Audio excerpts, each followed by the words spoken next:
Hello students, welcome in online learning. इस video में हम कुछ क्वेश्चंस करने वाले हैं जो कि डोमेन और रेंज पर बेस्ड क्वेश्चंस हैं। तो चलिए स्टार्ट करते हैं। यहाँ मैंने कुछ क्वेश्चंस लिखा है। इन्हीं सारे क्वेश्चंस को हम सॉल्व करेंगे और देखेंगे कि इस तरह के क्वेश्चंस को कैसे सॉल्व करते हैं और डोमेन और रेंज किसी भी सेट के लिए किस तरह से फाइंड आउट करते हैं। तो चलिए स्टार्ट करते हैं फर्स्ट से। क्वेश्चन कह रहा है find domain and range for the following, मतलब सारे का डोमेन और रेंज निकालना है। तो सबसे पहला सेट देखिए, r is equal to R तो सिंपली दिया हुआ है। जब r दिया हुआ होता है तो डायरेक्टली हम लोग आंसर ही लिखते हैं। कैसे लिखेंगे? डोमेन के लिए क्या लिखेंगे हम लोग? डोम r। यहाँ जो सेट होता है वही हम लोग यहाँ लिखते हैं। और डेफिनेशन याद कीजिए, डोमेन किसको कहते थे? फर्स्ट एलिमेंट को कहते थे। तो यहाँ फर्स्ट एलिमेंट क्या है? -1, तो -1 होगा। फिर यहाँ 1, फिर 2 और फिर -2। ये हो गया हमारा डोम r। अगर रेंज की बात करेंगे तो रेंज हमारा क्या होता था? सेकंड एलिमेंट होता था। हम सारे सेकंड एलिमेंट को लिख देंगे। वो क्या है? 1। अब देखिए दोनों में 1 1 ही है, इसीलिए एक ही बार सिर्फ 1 लिखेंगे। यहाँ 4 है, यहाँ भी 4 है, इसलिए एक ही बार 4 लिखेंगे। एक एलिमेंट को किसी भी सेट के अंदर 2 बार नहीं लिखा जाता है, ऐसा सेट का रूल है। तो फर्स्ट का तो आंसर हमारा आ गया, बहुत ही सिंपल सा था। सेकंड पे चलते हैं, बी नंबर। क्या कह रहा है कि a is equal to 1 2 3 4 and r is equal to A B such that A B belongs to a, मतलब जो भी एलिमेंट्स ऑब्वियसली a का है, and a divides b। a divides b का मतलब क्या होता है कि a ऊपर रहेगा, सॉरी b ऊपर रहेगा और a नीचे रहेगा, तभी ना a डिवाइड्स b कहलाएगा। तो आपको ऐसा फ्रैक्शंस बनाना है, इस तरह का नंबर्स लेना है जहां पर a b को डिवाइड कर रहा हो। ध्यान से समझिए सवाल को। तो r इज इक्वल टू क्या हो जाएगा? आपको ऐसा नंबर्स पिक, आपको आंसर फ्रैक्शन में नहीं लिखना है, आंसर तो पेयर में ही लिखा जाता है इस तरह से, लेकिन a ऐसा एलिमेंट्स होगा जो b को डिवाइड कर रहा हो। तो सबसे पहले 1 लेते हैं अगर हम, तो 1 2 होगा। क्यों? क्योंकि 2 1 से डिवाइड हो जाता है, मतलब 2 ऊपर है 1 नीचे है, a नीचे है, आपको इस हिसाब से सोचना है। फिर अगर हम अगला लें तो 3 के साथ भी 1 ले सकते हैं। तो 1 पहले होगा और 3 बाद में होगा, 1 3 भी होगा और उसी तरह से 1 4 भी होगा। अब सवाल ये है 1 1 होगा कि नहीं होगा? क्या ये नंबर अपने आप को डिवाइड कर सकता है? तो बिल्कुल कर सकता है, ये भी होगा। अब आप सोचिए कि क्या 2, अगर यहाँ 2 है यानी 2 नीचे है, तो क्या ऊपर कोई एक नंबर हो सकता है इन चारों में से ही? यस, 2 खुद हो सकता है, तो 2 2 एक एलिमेंट होगा। और कोई हो सकता है तो 4 हो सकता है, तो 2 4 भी एक एलिमेंट होगा। और तो कोई होगा नहीं क्योंकि 3 किसी को डिवाइड नहीं कर सकता है। हाँ, 3 डिवाइड कर सकता है, किसको? अपने आप को। 3 3 होगा और 4 4 होगा। ये आ गया हमारा सेट R। यानी कि जब स्टेटमेंट में दिया रहता है तो हमें वहां से सेट खुद फाइंड आउट करना होता है। अब हम लिखेंगे कि यहाँ डॉम R क्या होगा? Dom R is equal to और range R is equal to. तो एज आपको पता ही है कि फर्स्ट एलिमेंट सारा डॉम होता है और सेकेंड एलिमेंट रेंज। तो 1 1 1 1 है तो एक ही बार 1 लिखेंगे भाई। 2 2 है तो एक ही बार 2, फिर 3, फिर 4। रेंज का बात किया जाए तो 2 3 4 1 2 3 4, यानी कि यहाँ हमारा डोमेन और रेंज क्या आ गया? बराबर आ गया। ये हो गया हमारा answer.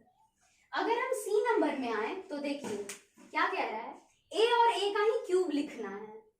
a is a prime number less than 10, मतलब 10 से छोटे जितने भी प्राइम नंबर्स हैं वो आपको सारे लेना है।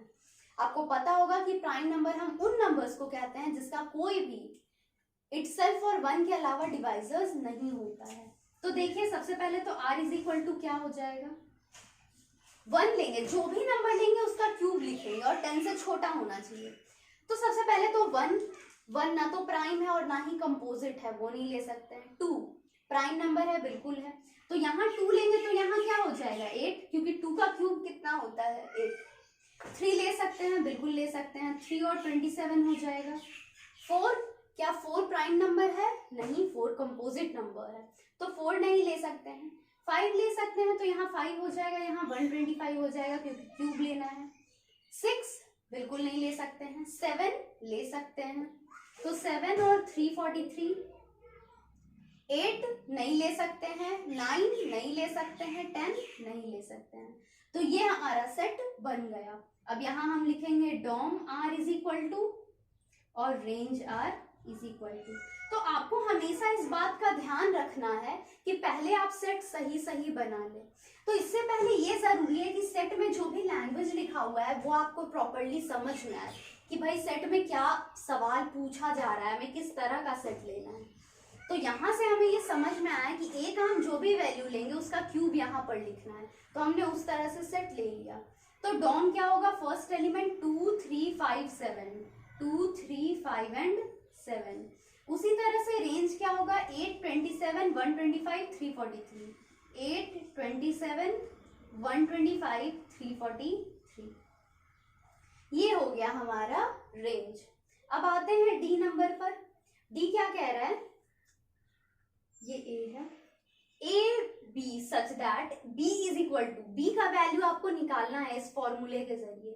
और ए क्या होगा, ए होल नंबर होगा, डब्ल्यू मतलब होल नंबर, और modulus of A is equal to 3, मतलब 3 या 3 से छोटा होगा। तो क्योंकि होल नंबर है तो आप क्या ले सकते हैं, 0 1 2 3, 3 तक ही नंबर ले सकते हैं क्योंकि मैक्सिमम क्या कहा गया है, 3।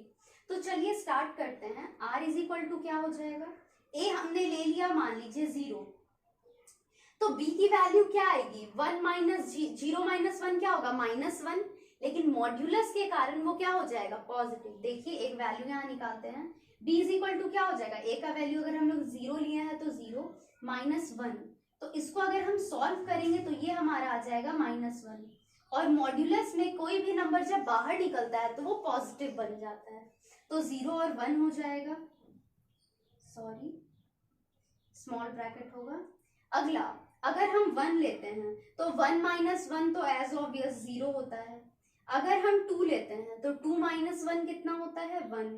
अगर हम 3 लेते हैं तो 3 माइनस 1 होता है 2। अब आप इसका डोमेन लिख दीजिए और आप इसका रेंज लिख लीजिए।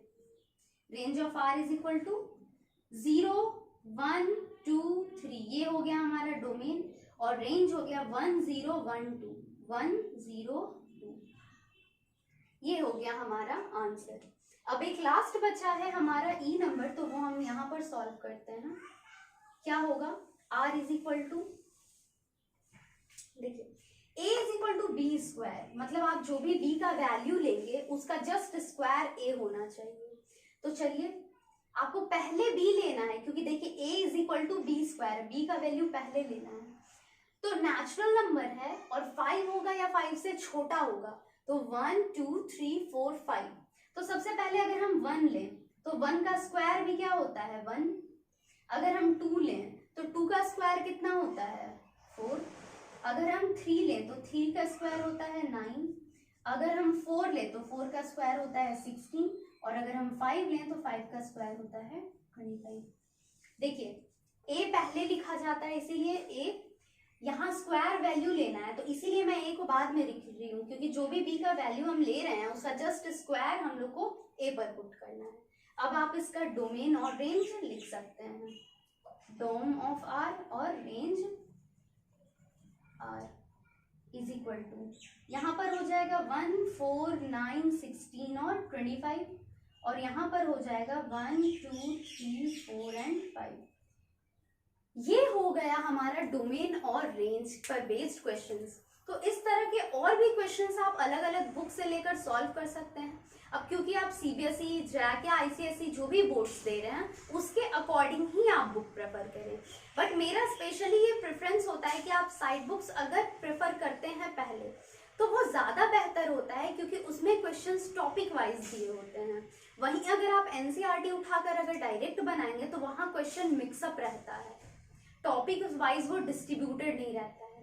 तो मेरा यही एडवाइस है आपको कि आप किसी भी साइड बुक को उठाएं, पहले इस चैप्टर को पूरा बना लें, उसके बाद ही आप एनसीईआरटी में जाएं। आगे आपकी मर्जी।